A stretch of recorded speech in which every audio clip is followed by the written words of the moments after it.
ഹരേ കൃഷ്ണ. ഹരേഷ് മാതാജി പ്രണാമം.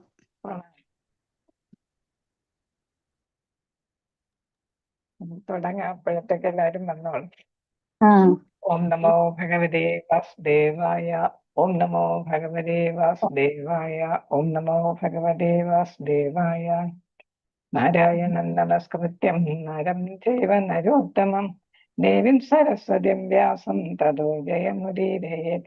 നഷ്ടപ്രായേഷ ഭദ്രേഷു നിത്യം ഭാഗവത സേവയ. ഭഗവതി ഉത്തമ ശ്ലോകേ ഭക്തിർഭവതി നൈഷ്ഠികീം. മുഖം കരോതി വാചാലം പങ്കും ലംഘയതേ ഗിരിം.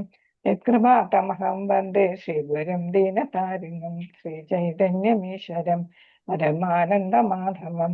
ഓമജ്ഞാനതിമിരാന്ധസ്യ ജ്ഞാനാഞ്ജനശലാകയ ചക്ഷുരുന്മീലിതം യേന തസ്മൈ ശ്രീഗുരവേ നമഃ. ശ്രീചൈതന്യമനോഭീഷ്ടം സ്ഥാപിതം യേന ഭൂതലെ സ്വയം രൂപകഥാ മഹ്യം ദദാതി സ്വപദാന്തികം. നമോ ഓം വിഷ്ണുപാദായ കൃഷ്ണപ്രേഷ്ഠായ ഭൂതലെ ശ്രീമതേ ജയപതാക സ്വാമിനിധി നാമിനെ നമാചാര്യ ആചാര്യപാദായ.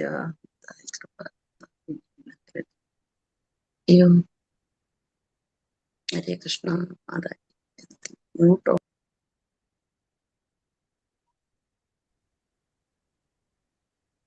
കേൾക്കുന്നില്ലല്ലോ. മാതാജി വന്നിട്ടുണ്ട്. ആരെയും കാണാണ്ട് ഇപ്പൊ ഇടാൻ പോയത്.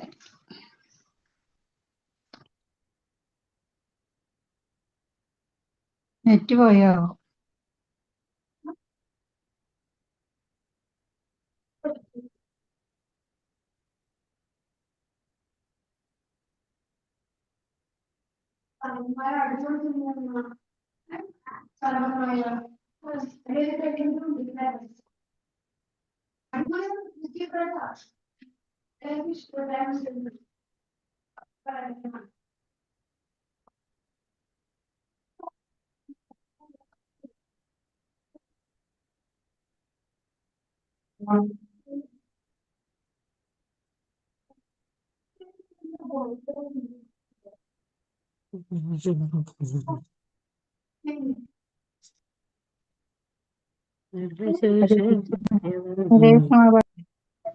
കൃഷ്ണ. ഇത് എന്റെ കമ്പ്യൂട്ടറില് ചാർജ് പോയായിരുന്നു, ഞാൻ ശ്രദ്ധിച്ചില്ല. അതില് വേറെ നമ്മൾ ഏതുവരെ ഇനി 24-ാമത്തെ ശ്ലോകം അല്ലേ? അല്ല, നമ്മൾ 28 ശ്ലോകം. കൃഷ്ണ.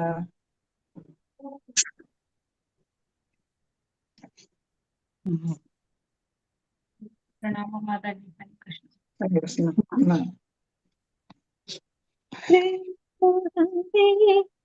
കൃഷ്ണ. ഇതെല്ലാം എടുത്തോളൂ, മൊബൈലില് എടുത്തോളൂ.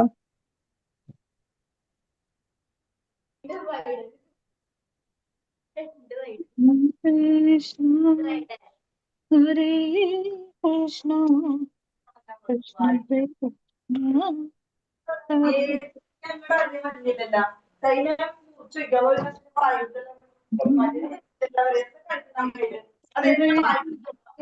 രാമ ഹരേ മാതാജി മ്യൂട്ട് ആക്കി.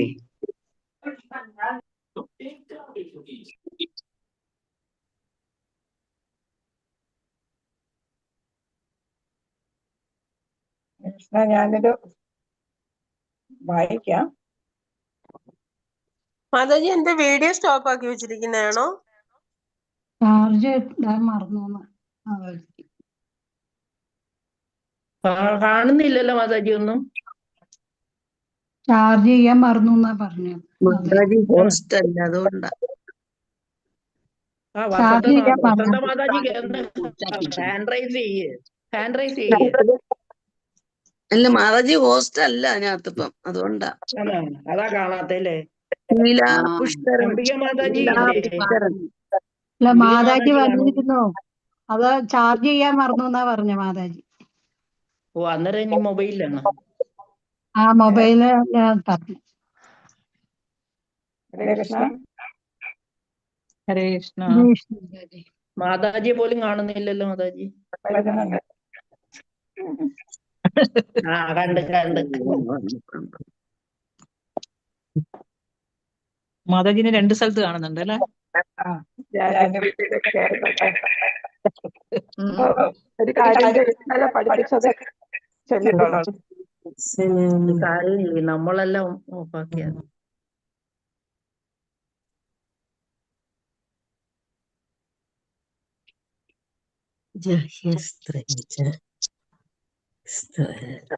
ഇതാ വേറെ പോസ്റ്റായി.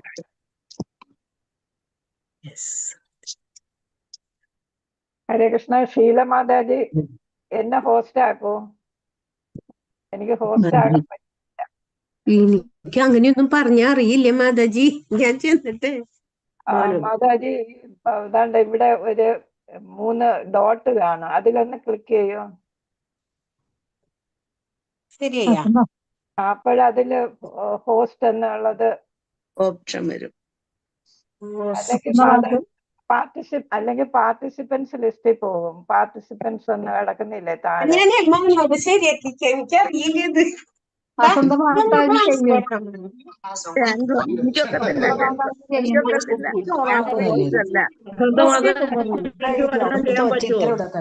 ഞാൻ കോഗോസ്റ്റ് ആണെങ്കിലേ എനിക്ക് പറ്റൂ. ഞാൻ കോഗോസ്റ്റ് അല്ല ഇപ്പം. ഒന്നും അല്ല. അതാ അല്ലെ മാതാജി ലീവ് ചെയ്യോ.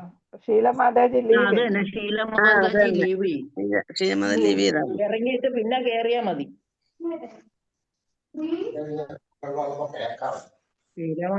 മാതാജി സുധാവിനോട് പോസ്റ്റായി. അപ്പൊ സുധാ വിനോദ് വന്ന് ഷെയർ ചെയ്യാതെ നിങ്ങളെ മൊബൈലിൽ നിങ്ങൾ നോക്കിക്കോളൂ ഇന്നത്തേക്ക്. ഓ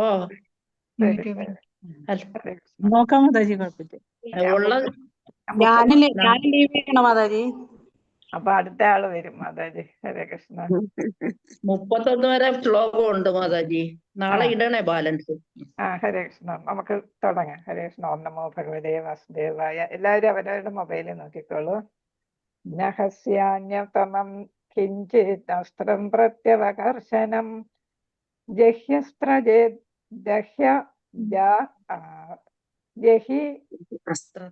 അസ്ത്രതേജം അസ്ത്രജ്ഞോ ഹസ്ത്രതേജസ. അപ്പൊ ഇവിടെ ന ഹി അസ്യ അന്യതമം, ന ഹസ്യാന്യതമം കിഞ്ചിത് അസ്ത്രം പ്രത്യവകർഷണം അവകർഷണം ജഹി അസ്ത്രതേജ ഉദ്ധമം അസ്ത്രജ്ഞോ ഹി അസ്ത്രതേജസ എന്നാണ്. ഹസ്യാന്യതമം കിഞ്ചിത് അസ്ത്രം പ്രത്യവകർഷണം യഹ്യസ്ത്രതേജ ഉദ്ധമം അസ്ത്രജ്ഞോ തേജസ. ഉന്നതമാണല്ലേ മാതാജി? ഉന്നതമാണല്ലേ? ഉന്നതം അല്ലേ? ഉന്നതം അസ്ത്രജ്ഞോ ഉന്നതം അസ്ത്രജ്ഞോ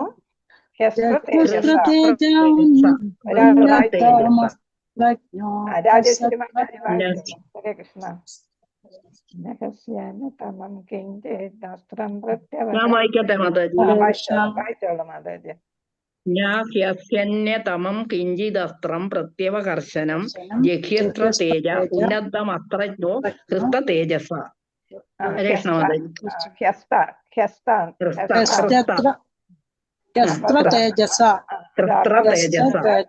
അവിടെ വരുന്നത് ഹി അസ്ത്ര തേജസ. അത് ചേർത്ത് വരുമ്പോഴാണ് ഇത് വരുന്നത് എല്ലാം കൊളായിട്ടിരിക്കുകയാണ്. ഹരേ കൃഷ്ണ. വിവർത്തനം ഭാവത്ത് ശ്രീലപ്രഭാതക്ക് ജെ. അല്ലയോ അർജുന, ഈ അസ്ത്രത്തെ നിർവീര്യമാക്കാൻ മറ്റൊരു ബ്രഹ്മാസ്ത്രത്തിന് മാത്രമേ സാധ്യമാകുകയുള്ളൂ. അസ്ത്രശാസ്ത്രത്തിൽ നിപുണനായ നീ ഈ അസ്ത്രത്തിന്റെ തേജസ്സിനെ നിന്റെ സ്വന്തം അസ്ത്രത്തിന്റെ ശക്തിയാൽ ശമിപ്പിക്കും. അപ്പൊ ഇവിടെ പറയുന്നത് ബ്രഹ്മാസ്ത്രം എന്ന് പറയുന്ന ഏറ്റവും വലിയ അസ്ത്രമാണ്. അത് അണുവായുധത്തിനേക്കാൾ ഏറ്റവും വീര്യമുള്ളതാണ്. നമ്മുടെ ഇപ്പോഴത്തെ അണുവായുധത്തിനേക്കാൾ ഏറ്റവും വീര്യമുള്ളതാണ്. ആ കാലഘട്ടത്തിലെ അണുവായുധം പോലെ തന്നെ ആയിരുന്നു. പക്ഷെ താരതമ്യം ചെയ്യുമ്പോൾ ഇപ്പോഴത്തെ അണുവായുധത്തിനേക്കാൾ ഏറ്റവും വീര്യമുള്ളതായിരുന്നു. അതിനെ നിർവീര്യമാക്കാൻ എന്ന് വെച്ചാൽ അതിന്റെ ശക്തി കുറയ്ക്കാനായിട്ട്, അല്ലെങ്കിൽ അതിനെ ഇല്ലാതാക്കാൻ, നിർവീര്യമാക്കുക അവിടെ ഇല്ലാതാക്കുക, അതിന് വേറൊരു ബ്രഹ്മാസ്ത്രം തന്നെ ഉപയോഗിക്കണം. അപ്പൊ അർജുനന് ബ്രഹ്മാസ്ത്രത്തിന്റെ വിദ്യ അറിയാം അല്ലെ, അതേപോലെ ദ്രുപദനും അറിയാം. അപ്പൊ ഇവിടെ രണ്ടുപേർക്കാണ് അതിനെ കുറിച്ച് അറിയാവുന്നത്. അപ്പൊ ദ്രുപദൻ അപ്പൊ ഇവിടെ ഇല്ലല്ലോ, മരണപ്പെട്ടു പോയില്ലേ. അപ്പൊ പിന്നെ ഉള്ളത് അർജുന മാത്രമാണ്. അപ്പൊ അർജുനന് ബ്രഹ്മാസ്ത്രം ഉപയോഗിക്കാനും അതിനെ പിൻവലിക്കാനും അറിയാം. അതേസമയം അശ്വത്ഥാമാവിനെ പിൻവലിക്കാൻ അറിയില്ല. അപ്പൊ അർജുനന് പഠിപ്പിച്ചു കൊടുത്തപ്പോ അസൂയ പൂണ്ടാണ് പിതാവിന്റെ അടുത്ത് ചോദിച്ച് അങ്ങനെ പിതാവ് ഉപയോഗിക്കാൻ പറഞ്ഞു കൊടുത്തു. പക്ഷെ നിർവീര്യമാക്കാനും കൂടെ പറഞ്ഞു കൊടുത്താലേ അത് പൂർണ്ണ വിദ്യ ആകൂ.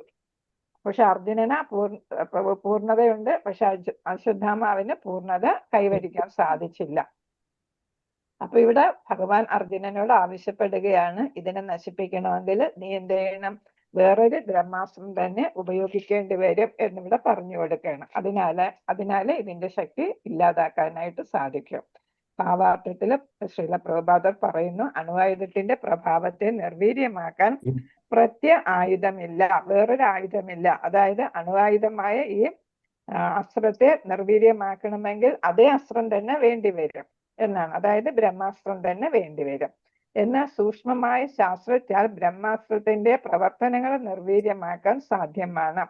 അപ്പൊ ഇത് ഒരു സൂക്ഷ്മമാണ് നമ്മൾ പഠിച്ച. സാധാരണ അണുവായുധം ഏതാണ്, സ്ഥൂലവും. ഇത് ബ്രഹ്മാസ്ത്രം സൂക്ഷ്മവുമാണ് അല്ലെ.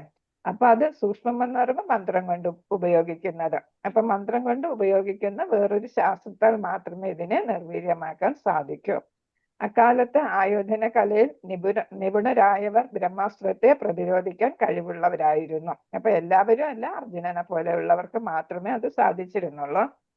എന്നുവെച്ചാൽ എല്ലാ വിദ്യയും പഠിച്ചവർക്ക് മാത്രമേ. അത് ഏറ്റവും പ്രിയപ്പെട്ട ശിഷ്യനായതുകൊണ്ടാണ് അർജുനൻ അത് പറഞ്ഞു കൊടുത്തത്. അസ്ത്രത്തെ നിർവീര്യമാക്കുന്ന വിദ്യ ദ്രോണപുത്രന് അറിയില്ലായിരുന്നു. അപ്പൊ തൊടുത്ത് വിടാനറിയാം, പക്ഷെ അയക്കാനായിട്ട്, തൊടുത്തു വിടുകയല്ല, മന്ത്രം കൊണ്ട് മനസ്സിൽ വിചാരിക്കുന്നു, അസ്ത്രം പ്രത്യക്ഷപ്പെടുന്നു, അതിന് ആർക്ക് നേരാണ് വിക്ഷേപിക്കേണ്ടത്, അയക്കേണ്ടത് അവിടെ അയക്കുന്നു. ആ ലക്ഷ്യത്തിൽ തന്നെ അത് ചെന്ന് കൊള്ളുന്നു. ആ ആളിന് ഏത് ലക്ഷ്യമാണെന്ന് വെച്ചാൽ അത് നശിക്കുന്നു. അല്ല നമ്മുടെ അണുവായുധത്തെ പോലെ എല്ലായിടത്തും പോണ വഴിക്ക് എല്ലാത്തിനെയും നശിപ്പിച്ചു കൊണ്ടുപോകുന്നതല്ല. അപ്പൊ ആരെയാണ് പർട്ടിക്കുലറായിട്ട് ഉദ്ദേശിക്കുന്നത് അവിടെ മാത്രം, ആ ആളോ അല്ലെങ്കിൽ ആ സ്ഥലം മാത്രമോ. ആകെ സ്വന്തം അസ്ത്രത്തിന്റെ ശക്തിയാൽ അതിനെ പ്രതിരോധിക്കാനായി അർജുനൻ നിർദ്ദേശിക്കപ്പെട്ടു. അപ്പൊ ഭഗവാന്റെ നിർദ്ദേശം അനുസരിച്ച് അർജുനൻ വേറൊരു ബ്രഹ്മാസ്ത്രം, അണുവായുധം ഉപയോഗിക്കാൻ പോവുകയാണ്. അപ്പൊ അത് വെറുതെ ഉപയോഗിക്കത്തില്ല. ഗുരുവോ അല്ലെങ്കിൽ അതേപോലുള്ള സ്ഥാനീയർ ആരെങ്കിലും നിർദ്ദേശിച്ചാൽ മാത്രമേ ഉപയോഗിക്കുള്ളൂ. അത് ഏതാണ്, അശ്വത്ഥാമാവിനെ പോലെ അല്ലല്ലോ അർജുനൻ അല്ലെ. അപ്പൊ അത് കാരണം അർജുനന് നിർദ്ദേശം കൊടുത്താൽ മാത്രമേ അത് ഉപയോഗിക്കൂ. ഹരേ കൃഷ്ണ. ശ്ലോകം 29. ഓം നമോ ഭഗവതേ വാസുദേവായ. സൂത ഉവാച. ഇവിടെ സൂതനാണ് എല്ലാവർക്കും പറഞ്ഞു കൊടുക്കുന്നത് അല്ലെ, നൈമിഷാരണ്യത്തിലെ ഋഷിമാർക്ക്. ശ്രുത്വാ ഭഗവതാ പ്രോക്തം ഫാൽഗുന പരവീരഃ സ്പൃഷ്ടാസ്ത്രം പരിക്രമ്യ രാമം രാമാസ്ത്രം സന്തതേ. സൂത ഉവാച. ശ്രുത്വാ ഭാഗവത ഇല്ല, ഭഗവത എന്നാണ്. ഭഗവത പ്രോക്ത, അവിടെ വാ എന്നില്ല, വെറും വാ. ശ്രുത്വാ ഭഗവത പ്രോക്തം, അതെ ദീർഘമില്ല. ഫാൽഗുന പരവീരഃ സ്പൃഷ്ടാസ്ത്രം പരിക്രമ്യ ബ്രാഹ്മാസ്ത്രം സന്തതേ.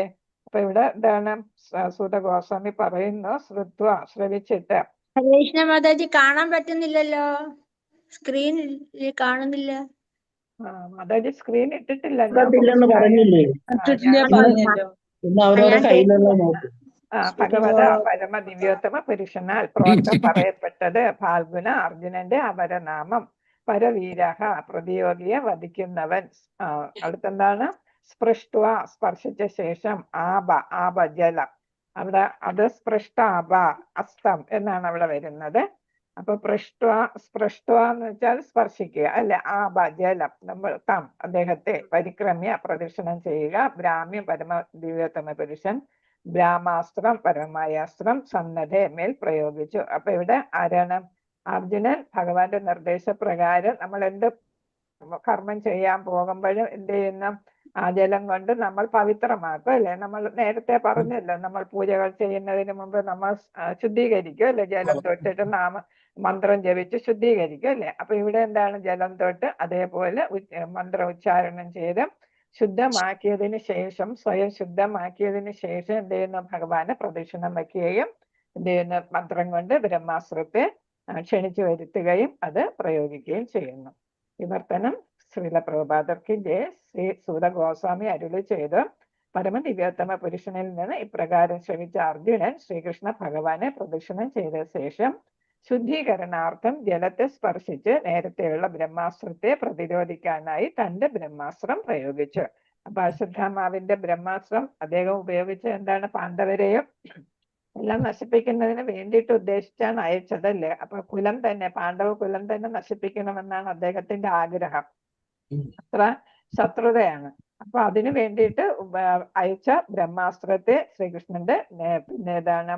നിർദ്ദേശാനുസരണം ശുദ്ധീകരണ കർമ്മം ചെയ്ത് ഭഗവാനെയും പ്രദക്ഷിണം വെച്ച് വേറൊരു ബ്രഹ്മാസ്ത്രം തൊടുത്ത് ഇതിനെ എന്ത് ചെയ്തു? നിർവീര്യമാക്കി. ഹരേ കൃഷ്ണ. ശ്ലോകം 30. ഓം നമോ ഭഗവതേ വാസുദേവായ. സംഹത്യാന്യോന്യം ഉഭയോ തേജസി ശരസംവൃതേ ആവൃതാരോദസീഖം ച ബവൃതാദേ വന്നി എന്നാണ് നമ്മൾ വായിക്കുന്നത്. വഹിനി എന്ന് വായിക്കത്തില്ല. അവിടെ ഹാ സൈലന്റ് ആണ്. വന്യവത് എന്നാണ്. എവിടെ ഹാ ഇങ്ങനെ ഹായും നായും വന്നാലും നമ്മൾ നാ ശബ്ദം മാത്രമേ പ്രയോഗിക്കുള്ളൂ. സംഹത്യാന്യോന്യമുഭയോ തേജസി ശരസംവൃതേ ആവൃത്യാരോദസീഖം ച ബവൃതാധേയർക്ക വന്യവത്. അപ്പൊ ഇവിടെ പറയുന്നു വിവർത്തനം.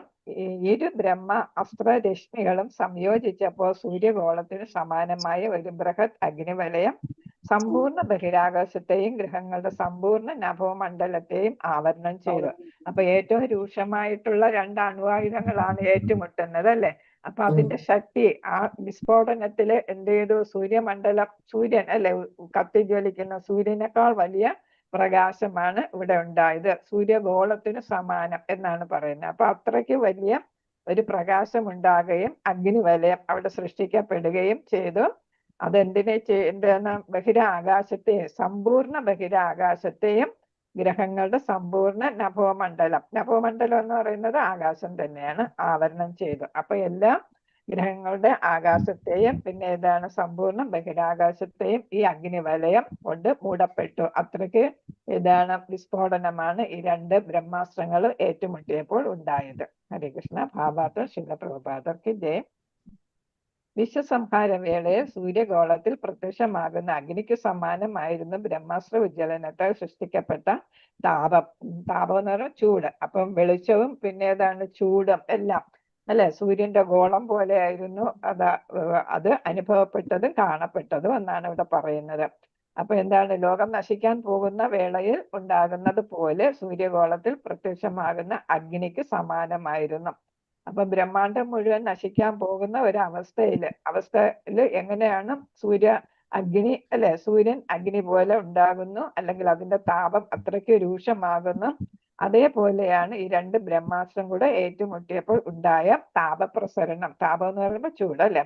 താപപ്രസരണം എന്നാണ് ഇവിടെ പറയുന്നത്. താപവുമായി താരതമ്യപ്പെടുത്തുമ്പോൾ ഏതാണ്? സാധാരണയുള്ള അണുവായുധ പ്രസരണത്തിനേക്കാൾ ഏതാണ്?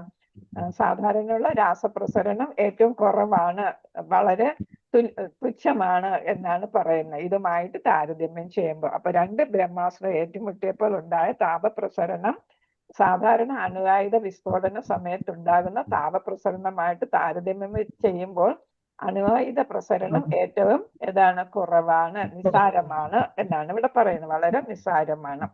അണുവായുധ വിസ്ഫോടനത്തിന് ഏറിയാൽ ഒരേ ഒരു ഗോളത്തെ മാത്രമേ ശിഥിലമാക്കാൻ സാധ്യമാകുകയുള്ളൂ. എന്നാൽ ബ്രഹ്മാസ്ത്രത്താൽ സൃഷ്ടിക്കപ്പെടുന്ന താപത്തിന് സമസ്ത വിശ്വപ്രപഞ്ചസ്ഥിതിയെയും സമൂലം നശിപ്പിച്ചു കളയാൻ സാധ്യമാണ്. അതാണ് ഇവിടെ പറഞ്ഞത്. സമ്പൂർണ്ണ ബഹിരാകാശത്തെയും എന്നാണ് പറഞ്ഞത് അല്ലെ. അപ്പൊ എല്ലാ ഗോളങ്ങളെയും നശിപ്പിക്കാൻ പോകുന്ന അത്ര താപവും ചൂടും അല്ലെ, ചൂടും അതേപോലെ വെളിച്ചവും എല്ലാം ഇതിന് ഉണ്ടായി എന്നാണ് ഇവിടെ പറയുന്നത്. ഹരേ കൃഷ്ണ. എന്നാൽ ബ്രഹ്മാസ്ത്രത്താൽ സൃഷ്ടിക്കപ്പെടുന്ന താപത്തിന് സമസ്ത വിശ്വപ്രപഞ്ച സ്ഥിതിയെയും സമൂലം നശിപ്പിച്ചു കളയാൻ സാധ്യമാണ്. അവിടെയും അണുവായുധവും പിന്നെ ഏതാണ് ഈ ബ്രഹ്മാസ്ത്രവും തമ്മിലുള്ള ഒരു താരതമ്യ പഠനമാണ് അവിടെയും ചെയ്യുന്നത്. ഏതിനാണ് കൂടുതൽ ശ്രേഷ്ഠത, താപം കൂടുതൽ ഏതിനാണ്? ഹരേ കൃഷ്ണ. ബ്രഹ്മാസ്ത്ര പ്രസരണത്തിനാണ് ഏറ്റവും താപം കൂടുതൽ. അത് ഒരു ഭൂഖണ്ഡത്തെ മാത്രമല്ല സകല ലോകങ്ങളെയും നശിപ്പിക്കും. അതേസമയം അണുവായുധം ഒരു ഗോളത്തെ മാത്രമേ നശിപ്പിക്കത്തുള്ളൂ എന്നാണ്. ഹരേ കൃഷ്ണ. ആകയാൽ സംഹാരവേളയിലെ താപവുമായി ഇതിനെ സാദൃശ്യപ്പെടുത്തുന്നു. സംഹാരം എന്ന് പറയുമ്പോൾ എല്ലാ ഇതാണ് ബ്രഹ്മാണ്ടത്തെ നശിപ്പിക്കുന്നതാണ് അവസാനത്തെ ഇതാണ് സംഹാരം അല്ലെ. അവസാനത്തെ ഇതാണ് ബ്രഹ്മാവിന്റെ അവസാനം 100 വയസ്സ് തികയുമ്പോൾ ഉള്ള സംഹാരം എല്ലാത്തിനെയും നശിപ്പിക്കുന്നു. അതേപോലുള്ള ഒരു ഇഫക്റ്റ് ആണ് ഇതിനുണ്ടായത് എന്നാണ് പറയുന്നത്. ഹരേ കൃഷ്ണ. ശ്ലോകം 31. ഓം നമോ ഭഗവതേ വാസുദേവായ. ദൃഷ്ടാസ്ത്ര തേജസ്സു തയോ ത്രിലോകാൻ പ്രദഹത് മഹത് ദഹ്യമാന പ്രജാ സർവ സാമർത്ഥകം അമം സദാ ദൃഷ്ട്വാ അസ്ത്ര തേജ തു തയോ ത്രീൻ ലോകാൻ പ്രദഹത് മഹത് പ്രഹദത് മഹത് ദഹ്യമാന പ്രജാ സർവ സാമർത്ഥകം പിന്നെ ഏതാണ് അമം സദാ അല്ലെ. അമം സദാ നമ്മൾ സമ്മർത്തക ക്ലൗഡിനെ കുറിച്ച് കേട്ടു അല്ലെ. ഏതിലാണ് അത് കേൾക്കുന്നത്? സമ്മർത്തക പിന്നെ മഴ പെയ്ച്ചത് ഏതാ? സമ്മർത്തക ക്ലൗഡാണ്. അതേതാണ്? എവിടെയാണ് നമ്മൾ അത് കേട്ടത്? എവിടെയാണ്? ഗോവർദ്ധന ലീലയിൽ അല്ലെ, ഗോവർദ്ധന. അതേപോലെ അപ്പൊ സമ്പർത്തക ഇവിടെ എന്താണ് വരുന്നത്? സമ്പർത്തക ഏതാണ് വരുന്നത്? വിശ്വപ്രപഞ്ചത്തെ മുഴുവൻ നശിപ്പിക്കാൻ പോകുന്ന സർവസംഹാരകനായ പത്നിയുടെ അല്ലെ, പത്നിയുടെ നാമധേയമാണ് ഇവിടെ സമ്പർത്തകം എന്ന് പറയുന്നത്. അമം സദാ എന്ന് വെച്ചാൽ ചിന്തിക്കാൻ ആരംഭിച്ചു. അപ്പൊ ഇവിടെ എന്താ പറയുന്നത്? പ്രഭുപാദർ വിവർത്തനത്തിൽ പറയുന്നു, ത്രിലോകങ്ങളിലെ സർവമാന ജനങ്ങൾക്കും അസ്ത്രങ്ങളുടെ സംയോജിത താപത്താൽ ദുസ്സഹമായ ചൂട് അനുഭവപ്പെട്ടു. സംഹാരവേളയിൽ ഉണ്ടാകുന്ന സമ്പർത്ത അഗ്നിയെ ഏവരും അനുസ്മരിച്ചു. എന്ന് വെച്ചാൽ ലോക ഗോളങ്ങൾ മൊത്തം എല്ലാ ബ്രഹ്മാണ്ടങ്ങളും നശിക്കാൻ പോകുന്നു എന്ന് തോന്നുന്ന വിധം അത്ര സഹിക്കാൻ വയ്യാത്ത ചൂടാണ് അനുഭവപ്പെട്ടത്. അപ്പൊ അവരെല്ലാവരും ഏതിനെ ഓർത്തോ? സമ്പർത്തക അഗ്നിയെ. അപ്പൊ സമ്പർത്തക എന്നുള്ള ഒരു വാക്ക് പൊതുവെ ഉപയോഗിക്കുന്നതാണ് അല്ലെ. എല്ലാ കഴിവും ഭയങ്കര ശക്തിയുള്ളതിനെയാണ് നമ്മൾ സമ്പർത്തക, എല്ലാം നശിപ്പിക്കാൻ പോകുന്ന എന്ന അർത്ഥത്തിൽ. എല്ലാം നശിപ്പിക്കാൻ സംഹാരകൻ അല്ലെ. അപ്പൊ എല്ലാത്തിനെയും നശിപ്പിക്കാൻ പോകുന്ന എന്ന അർത്ഥത്തിലാണ് അവിടെ ഉപയോഗിക്കുന്നത്. ഭാവാർത്ഥം ശ്രീല പ്രഭുപാദർക്ക് ഇതേ പ്രപഞ്ചത്തിലെ ഉന്നത ഗ്രഹങ്ങൾ, മധ്യമ ഗ്രഹങ്ങൾ, നിമ്ന ഗ്രഹങ്ങൾ എന്നിങ്ങനെയാണ് ത്രിലോകങ്ങൾ. അതായത് ഏതാണ്? ഉന്നത ലോകങ്ങൾ സ്വർഗം തുടങ്ങിയവയെല്ലാം. മധ്യമ ഗ്രഹങ്ങൾ എന്ന് പറയുന്നത് നമ്മൾ ഭൂലോകം. പിന്നെ ഏതാ വരുന്ന? അധോലോകങ്ങൾ, അതാണ് നിമ്ന ഗ്രഹങ്ങൾ എന്ന് പറയുന്നത്. അങ്ങനെ 3 ലോകങ്ങളിലും ഇതിന്റെ ഇഫക്റ്റ് ഉണ്ടായി എന്നാണ്. ബ്രഹ്മാസ്ത്രം പ്രയോഗിച്ചത് ഈ ഭൂമിയിലാണെങ്കിലും 2 അസ്ത്രങ്ങളും സമ്മേളിച്ചപ്പോൾ ഉണ്ടായ താപം പ്രപഞ്ചത്തെ മുഴുവൻ ആവരണം ചെയ്തു. അപ്പം സകല ബ്രഹ്മാണ്ടങ്ങളെയും അത് ആവരണം ചെയ്തു. നേരത്തെ നമ്മൾ പറഞ്ഞു അല്ലെ. കൃഷ്ണ. എല്ലാ വിഭിന്ന ഗ്രഹങ്ങളിലുമുള്ള സർവമാന ജനങ്ങൾക്ക് ക്രമാതീതമായ ചൂട് അനുഭവപ്പെട്ടു തുടങ്ങി. അപ്പൊ ഭൂമിയിലും ഉന്നത ഗ്രഹങ്ങളിലും അധോലോകങ്ങളിലും ഈവൻ സൂര്യനിൽ തന്നെയും എന്താണ് ജീവജാലങ്ങൾ ഉണ്ടെന്നാണ് പറയുന്നത്. ഭാഗവതം പറയുന്നത് അങ്ങനെയാണ്. അപ്പൊ നമ്മൾ ഏതാണ് വെള്ളത്തിൽ ജീവിക്കുന്ന ജീവികളെ പോലെ തന്നെ അതിഭയങ്കരമായ ചൂടിൽ ജീവിക്കാൻ പറ്റുന്ന ജീവികളും ഉണ്ട്. ആകയാൽ അല്പജ്ഞാനികളായ ലൗകികരായ ജനങ്ങൾ വിചാരിക്കുന്നത് പോലെ ജീവാത്മാക്കൾ ഇല്ലാത്ത ഏതൊരു ഗ്രഹവുമില്ല. ഇപ്പൊ ചന്ദ്രനില് നമ്മൾ എത്ര വരെ നിങ്ങളുടെ തന്നിട്ടുള്ള 31, 32? ഹരേ കൃഷ്ണ. 31 വരെ തന്നിട്ടുള്ളൂ മാതാജി. അപ്പൊ നമുക്ക് ഇന്നിവിടെ നിർത്താം. അപ്പൊ എല്ലാ ലോകങ്ങളിലും അതായത് ബ്രഹ്മാണ്ടങ്ങളിലെല്ലാം എന്തുണ്ട്? ജീവജാലങ്ങളുണ്ട്. ഓരോ ബ്രഹ്മാണ്ടത്തിലും അവിടുത്തെ സാഹചര്യം അനുസരിച്ച് ജീവിക്കാൻ പറ്റുന്ന ജീവജാലങ്ങളായിരിക്കും അല്ലെ. നമ്മുടെ വെള്ളത്തിൽ ജീവിക്കുന്നത് പോലെ തന്നെ എല്ലാ ഗ്രഹങ്ങളിലും എല്ലാ ബ്രഹ്മാണ്ടങ്ങളിലും ധാരാളമായിട്ട് ജീവജാലങ്ങളുണ്ട്. അവയെല്ലാം ഇതിന്റെ താപം അല്ലെ ചൂട് അനുഭവിച്ചു എന്നാണ് ഇവിടെ പറയുന്നത്. അപ്പൊ എല്ലാവരെയും ഇതെന്ത് ചെയ്തു ബാധിച്ചു. അപ്പൊ എല്ലാവരും ഇതെന്താണെന്ന് നോക്കുകയായിരുന്നു ചെയ്തത് അല്ലെ. എന്തുകൊണ്ടാണ് ഇങ്ങനെ ഒരു അവസ്ഥ ഉണ്ടായത് എന്ന്. എന്തായാലും ഭഗവാന്റെ നിർദ്ദേശം അനുസരിച്ച് ചെയ്തത് കൊണ്ട് എന്ത് ചെയ്തു, പാണ്ഡവരെയും എല്ലാവരെയും രക്ഷിക്കാനായിട്ടും എല്ലാം ആർക്ക് സാധിച്ചു, ഭഗവാന് സാധിച്ചു. അല്ലെങ്കിൽ ഇത് പാണ്ഡവ കുലത്തിനെ തന്നെ നശിപ്പിക്കുമായിരുന്നു. ഹരേ കൃഷ്ണ. ഇന്ന് നമുക്ക് ക്ലാസ്സും ഉണ്ട്.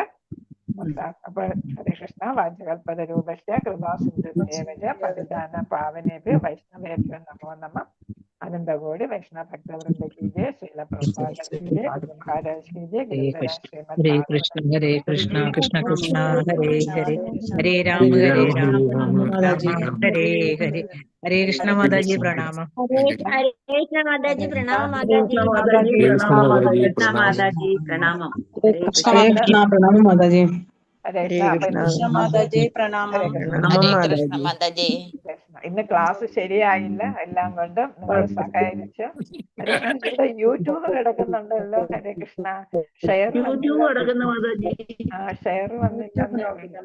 ഞാന് ഹരേ കൃഷ്ണ മാതാജി, ഞാൻ ഇത് അയക്കുമ്പോ അതിന് അങ്ങനെ ഫോട്ടോസ്റ്റാറ്റ് എടുക്കുകയാണ് കംപ്ലീറ്റ്. അതുകൊണ്ട് എനിക്ക് പ്രശ്നം വന്നു. ഹരേ കൃഷ്ണ. നാളെ ക്ലാസ് ഇല്ലല്ലോ മാതാജി? ഉണ്ടാ? നാളെ ഉണ്ടാവില്ല. നാളെ ഉണ്ടാവില്ല. ഹരേ കൃഷ്ണ. ഹരേ അപ്പൊ ഈ മാതാജി. ഹോസ്റ്റ് ആയിട്ട് ഇരിക്കുന്ന ആരാ, അവർക്ക് ഈ യൂട്യൂബ് ക്ലോസ് ചെയ്യാൻ പറ്റുമോ? ഹരേ കൃഷ്ണ. ഹോസ്റ്റ് ആയിട്ട് സുധാ വിനോദാണ് തോന്നുന്നു മാതാജി. സുധാ മാതാജി വിനോദ. യൂട്യൂബിൽ സുധാ വിനോദ് മ്യൂട്ട് ആക്കി കളഞ്ഞു. മാതാജി ആ യൂട്യൂബ് ഒന്ന് പിന്നെ അതിലൊന്ന് ക്ലിക്ക് ചെയ്യോ? സുധാ വിനോദ്. ഹരേ കൃഷ്ണ. മാതാജി ഹരേ കൃഷ്ണ മാതാജി. ആ യൂട്യൂബ് മേളില് യൂട്യൂബ് എന്ന് കിടക്കുന്നില്ലേ, അവിടെ ഒന്ന് ക്ലിക്ക് ചെയ്യോ? മൊബൈലിലാണോ കമ്പ്യൂട്ടറിലാണോ കയറിയ മാതാജി? മൊബൈലിലെ മാതാജി കയറിയതാ. ആ യൂട്യൂബ് എന്ന് കിടക്കുന്നിടത്ത് ഒന്ന് ടച്ച് ചെയ്യോ? നോക്കട്ടെ മാതാജി, ഇതിനകത്ത് കിട്ടണില്ല മാതാജി. മാതാജി അവിടെ കാണും. നമുക്ക് ക്ലോസ് ചെയ്യണമല്ലോ. ലൈവ് എന്നുള്ളതിൽ ടച്ച് ചെയ്താൽ മതി. അപ്പൊ യൂട്യൂബ് ഒക്കെ കൊടുക്കാണ്.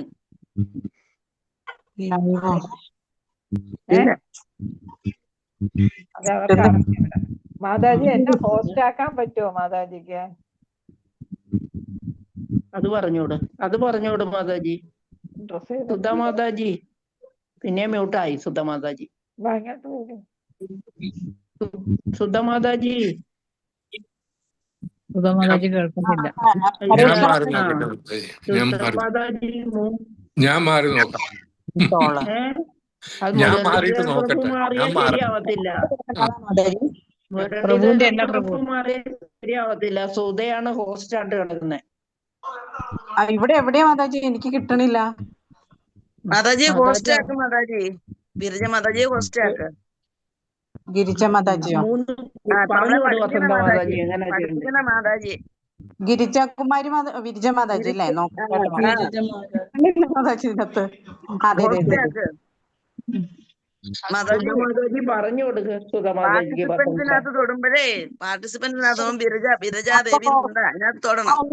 ഇപ്പൊ ഹോസ്റ്റ് ആയില്ലോ.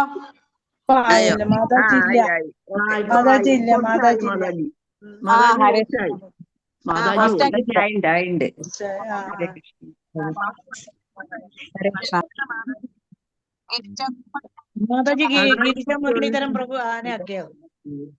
മറ്റേ മാതാജിനെ എല്ലാം ഇല്ല ഇപ്പൊ വിജയ മാതാജി തന്നെ ഹോസ്റ്റ് ആയിട്ടുണ്ട്. ഇപ്പൊ മാതാജിക്ക് നിർത്താൻ പറ്റും ലൈവ്. മാതാജിയുടെ അനക്കമില്ലല്ലോ.